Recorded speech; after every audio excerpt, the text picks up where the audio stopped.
শোনো, আমার ডিভোর্স চাই। ঠিক আছে, আমারও একটা শর্ত আছে। কি?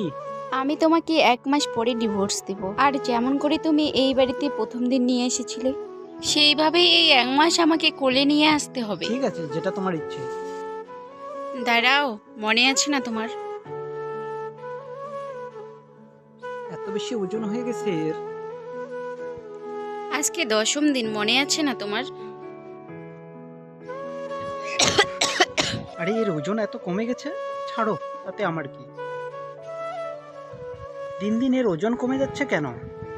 মনে হচ্ছে ডিভোর্সের কথা শুনে খাওয়া দাওয়া ছেড়ে দিয়েছে। আমি আমিষাকে এই অবস্থায় ডিভোর্স দিতে পারি না।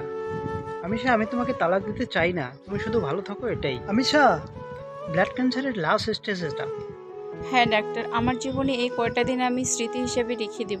পাপা, পাপা, পাপা।